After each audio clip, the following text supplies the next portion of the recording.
After the just concluded presidential elections in Nigeria, a lot of issues are rising based on INEC's management of the elections. And with me in the studio to put a spotlight on this matter, on this issue, is Mr. Comrade Femi Lawson, who was an electoral observer during the just concluded polls. It's a pleasure having you on SaharaTV, Comrade. It's my pleasure being here. INEC has continued to receive knocks based on how it has managed the election. In fact, it has been said that they have not managed it efficiently and there has been significant shortcomings. From your assessment as an election observer, what would you say? How would you assess INEC's management of this election? Well, I want to agree with you that a lot of Nigerians have been expressing concerns about the performance of INEC in the last general election, particularly the presidential and national assembly election. But I think this is another moment for us to remind ourselves, just like some of us have always been saying, that there is no how INEC alone can give this society any credible, free and fair election without a commensurate role of other stakeholders involved in the electoral process. What last Saturday's election has exposed to us is the fact that no matter the preparation of INEC or no matter the quality of leadership that INEC has, without having every other stakeholders involved in the electoral process coming to play their role as expected, our elections will continue to end in such manners that will not be acceptable to people in most cases, that will further endanger our democracy and will further erode the confidence of the people in the process. We must understand that in conducting an election, INEC as the umpire has strategic roles to play in mobilizing election officials, in producing materials for election, in taking up statutory jobs that are required for the election to take place. But we must understand the role of security agencies, the role of the media, the role of the civil society, and every other critical stakeholders that actually makes up the electoral chain. And we must begin to ask what role have these other stakeholders played. For instance, the media. If you look at the pre-election period and even the election period, Nigerian media and the international media played critical role in exposing a lot of things that would have affected the smooth conduct of the election. You must give it to the media that the media effectively played its role up to the point that the elections were concluded and results were announced. The civil society also had a series of engagements, educating the people, and also, but let us ask what has been the role of the political parties and the security agencies, in particular the Nigerian police force to be precise, who are constitutionally empowered to act and work directly with INEC during elections. What we witnessed on Saturday was a situation where the security agencies almost totally abandoned their primary responsibility and became politicians and political actors in the process. Today, it's all over the international media and local media, the role played by some persons who ordinarily were supposed to protect the process. Exactly. And in that regard, we cannot begin to ask, how would INEC have delivered a credible election when INEC, for the first time in the history of our election, was able to achieve about 95% deployment of materials and officials as at 7:45 a.m. That's before the 8 o'clock opening of poll. As at the opening of poll in most states across the country, INEC has achieved between 95% and 100% deployment. Perfect. It was an improvement upon what we have always had in the past, where in most cases you find electoral materials and officials not being available at 11 o'clock, 12 noon, in some cases 2 p.m. Even though there were some of those instances in the last election, but they were not as pronounced as it used to be. Now look at the issue of the card readers. Yes. You understand? In 2015, we had instances where in so many places the card readers were not functioning to the extent that INEC had to resort to manual accreditation, leading to a lot of funny votes. And that's. But that still happened. That still happened. Yeah, it happened in some places. It is instructive to know that in many of those places where you had tsunami of votes in millions in 2015, you could recall that despite all the manipulations that happened in this election, a lot of those places could not turn out vote as much as we had in. So there was an improvement in the use of card reader. But generally, it was also, I mean, low turnout of voters, yes. Voters' apathy, so to say. Yeah, there was also. But we need to ask ourselves what was naturally responsible for this apathy. Nigerians are very sensitive people. If you look at the enthusiasm in the average Nigerian between January and the eventual time the election, were a few days away, you see the enthusiasm, you see the zeal of so many Nigerians willing to vote, and you find that even in the first election that was postponed, you find people traveling from places, to go and cast their votes during that election. But when you have a system that does not guarantee security, there's natural tendency for people to withdraw. There's natural tendency for people whose communities have already been invaded days before election to withdraw, and that was what happened on Saturday. You find a situation, for instance, in some parts of the South, where soldiers have invaded communities in some riverine areas. Even as observers, we could not access some communities because the rivers were already barricaded with gunboats.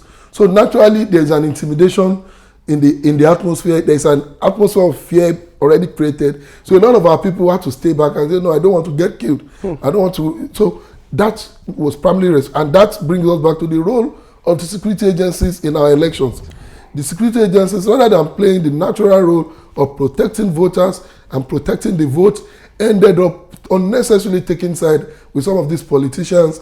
And I must say this, even though it is predominant in places, being governed by the ruling party in the country, we must also understand that some politicians in the opposition party also took advantage of using some of these security agencies within their localities also to perpetrate the same thing that the central government was doing. Let's look at this issue of, the security, the culpability of the security for LBU.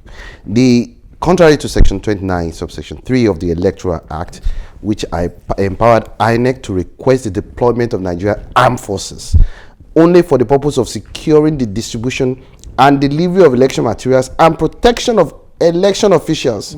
But reports were received of incidents involving the military, for example in River State and other places like that. How culpable was the security forces in this, based on the observer's perspective? Ordinarily, the policemen that are expected to even be at polling point are not expected to be harmed. Yes, but we naturally expect that there will be security backup of policemen and members of the armed forces, as may be requested by INEC, who must maintain some distance from every polling point where people are exercising their franchise. But what we had on Saturday was a different case. You did not only find armed policemen, soldiers, and other security agents, you find them directly at the point of polling, at the point of collation, in some cases, even preventing voters from voting. What happened in Rivers, Akuptori local government to be precise, in Okrika and Boni, were acts of war. Because even before the opening of poll at that morning, you find these security agents going into communities, shooting guns sporadically, in a process that ordinarily should have been a civil process of election. And in some communities where thugs, were taking over the duty of the security agents, you find security, men, particularly the police, standing aloof, watching thugs perpetrating violence against innocent, Nigerians who were voting. It clearly shows that they have failed in their statutory responsibility. Even as observers, at some point, we were intimidated by people who ordinarily were supposed to protect us. We have visuals of this. We have pictorial evidences of policemen even denying us access to certain places during election, which should not be. Then that calls to question the role that these people played. And that's why I said INEC alone cannot deliver free, fair, credible election if other stakeholders are not cooperating. And also, if INEC deploy officials, bring ballot papers, and security agents could not prevent thugs from breaking these ballot papers and burning these ballot papers and breaking these ballot boxes, then how do we want to score INEC? How do we need and now assess the performance of INEC, which as at 8 a.m. has deployed its material, its official, ready to to conduct elections, and thugs are there to disrupt the process, and policemen could not checkmate the thugs. and we all come back and say, no, INEC has failed. No, I don't want to agree. In some instances, I want to say the commission tried its best, even though not perfect. But the truth is that other stakeholders in the electoral chain are failing, particularly the security agencies. And until we have a system where we have non-partisan security agencies who are going to be professional in their conduct and their involvement in elections, we may be going back to, we are already even back to the day of the do or die politics. That's serious. Let me get your perspective on this. There are some indications that some resident electoral commissions and national commissions of INEC itself will resign their appointments following alleged intimidation, harassment, and threat to life by security operatives. I mean, is this true? What's your view of it? It's an indictment on our nation, and a lot of these people, these political actors, don't actually understand the basic fact that they are governors, president, minister, whatever today, because some people fought to enthrone democracy in Nigeria. And when there's no democracy, you will not be minister, you will not be governor, whatever you are today. The path that our politicians are currently trading is the path that will lead to an end to this democracy. And you know, Nigerians would like to say, God forbid. There can be no democracy without votes. But when people are no longer ready to vote, when people are no longer ready to allow people to choose, then we are approaching the end of that democratic journey. What you rightly said about the intimidation of electoral officers, returning officers, state resident electoral commissioners are facts. In actual fact, some of them were openly demonstrated even before us as observers. Let me cite an instance of Imo State, in Olu Senatorial District to be precise. It was brazen to the point that observers, media were shut out of the collation center, not even peacefully. We were intimidated out of the collation center. And not only were you intimidated out of the collation center, the observers are calling the situation room that there are manipulations going on, calling the attention of INEC, but INEC could not even intervene from outside because the returning officers were already held hostage, and they were being made to declare results at gunpoint, not just by thugs, but people who ordinarily should be there to protect them. Policemen, you understand the point? So that is how dangerous the life of these officers were made to go through. A lot of them had their families under serious intimidation and harassment as at the time the elections were going on. So they have to consider the fact that my wife is somewhere being intimidated while I'm doing this job. You could see the coordination even at the coalition centers. You could see the incoherence in the face and the conduct of many of these people, because a lot of them have been mentally tortured. There were attempts to bribe some of them. Some, of course, resisted this, and the next thing was, and a lot of these things were done with active connivance with people who ordinarily should be protecting them, the security agencies, the agents, and it's very unfortunate, and that is why that report is coming out. And truly, a lot of them are already considering quitting the job, because it is when you are alive that you perform the duty of state. A lot of them were subjected to intimidation, harassment, mental tortures, and even some of them have their family under serious hostage conditions while they were doing that national service. But what does this portend for the March 9 gubernatorial elections? Doesn't it portend danger ahead? It portends a lot of danger, because now the major political actors, particularly the ruling party and the major opposition party, are strategizing. Those who have lost some are not ready to lose what is left. Those who have gained some are willing to gain more. So I see politicians not ready to change this game. I see politicians still ready to invade these communities, intimidate the people, and you may have a lower turnout market on March 9, because for people who witnessed what has happened in some of these places, there's no Jupiter that can invite some women out to vote on March 9 based on what they saw. You saw parents whose children were killed. How do you convince anybody within the neighborhood to come out and vote again on March 9? And politicians don't care about how the people ordinarily feel. That is one thing we have been able to observe in this process. I think they are more concerned about how they get this power, not minding whatever route they are ready to take. And that's quite unfortunate.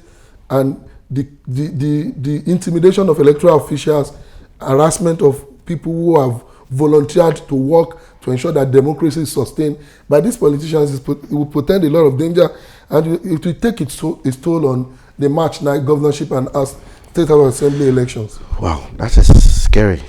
There has been demand that INEC also provide clarifications on the rationale and compliance with these guidelines regarding the cancellation of polls. I mean, especially there are some cancellations that have been contrived to have been attributed to voter suppression. I mean, what was your observation based on this in terms of voter suppressions? Why do we have such huge cancellations? You cannot but trace it back to the conduct of desperate politicians who think it is not within the power of the people to use their thumb to elect a candidate. But the political class have become so disoriented to the extent that they believe it should be as simple as sitting in the comfort of your living room and writing results. And that is why you find a whole local government in Rivers, voting could not even take place in Boni. In Okrika local government, 4 major wards, 4 very populated wards, 6, 7, 8, and 9 in Okrika local government had their entire voters, the entire electoral material diverted into the house of politicians. They did not even get to the ward.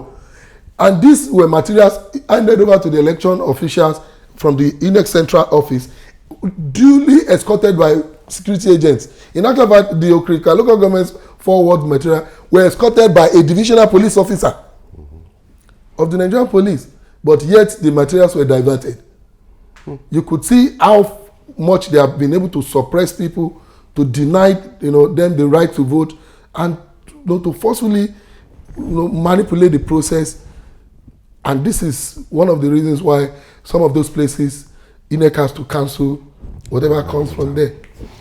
These elections, every elections have actually had its fair shares of political casualties, and the same thing happened in these elections. We have the Senate President, Abubakar Saki, losing out. What's your reaction to this? I think, like you rightly observed, there are a lot of lessons that are being learned now by the Nigerian political class.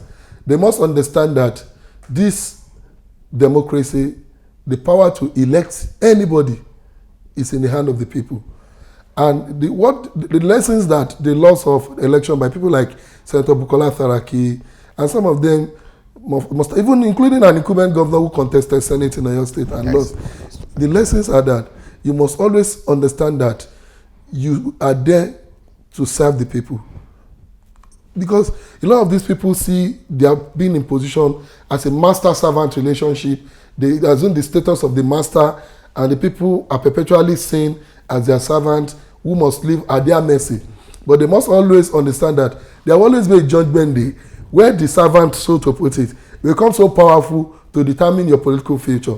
That is what we have seen in some places where the elected officials have done where they were massively returned, but in many places where people feel that they have not been well represented by whosoever, they are rejected at the poll. I think it's a lesson for members of this political class. I think it should have been a part that we should encourage, but the desperation of some of these political actors is not really entrenching that part. But I believe that with time, Nigerians will begin to realize that they actually hold the power. If a whole president of the Senate can be voted out, it means governors can be voted out, it means members of the House of Assembly can be voted out. They must not see themselves as the ultimate or the alpha and omega in any position they occupy. So it's very instructive that the president of the Senate, despite his influence, was rejected by his constituents. And I think it should be a wake-up call to others who think it's a permanent position and the people must be at your mercy always. A day will come that you'll be at the mercy of the people. Finally, comrade, based on your assessment, there seems to be a clear and present danger as far as March 9 is concerned. What is your recommendation, or what is the recommendation of the electoral observers to forestall this, what happened in the February 23rd Presidential National Assembly elections? What should be done at this time Are we calling the security forces to order? Who should do this? And what role will INEC be playing as far as this is concerned? Well, I think first and foremost, if there be election on March 9 at all, considering what we witnessed in the last election, I think INEC must immediately review its relationship with the security agencies, particularly the Nigerian police. If we go into subsequent elections with the manner of characters, that were in charge of election during the presidential and national assembly election, we may not have anything that will be different from what we had on February 23rd, because police must be told, just like every other security agencies, that they are not supposed to be partisan. Their job should be to protect. And like I keep saying, no matter the level of preparedness of INEC, if they don't have cooperation and diligence from the security agencies, we may not end up having any election that will be free, fair and credible. So INEC must sit down now with the security agencies and stakeholders and let us tell ourselves the truth. Let us analyze the role played by every stakeholders that are involved.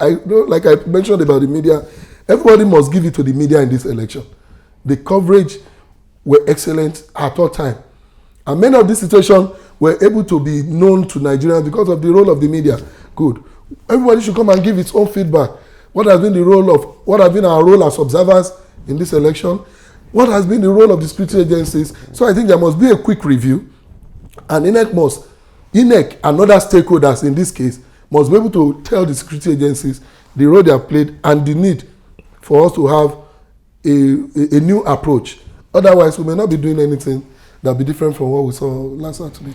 Comrade Lawson, thank you very much for your insightful analysis. It's my pleasure. Thank you.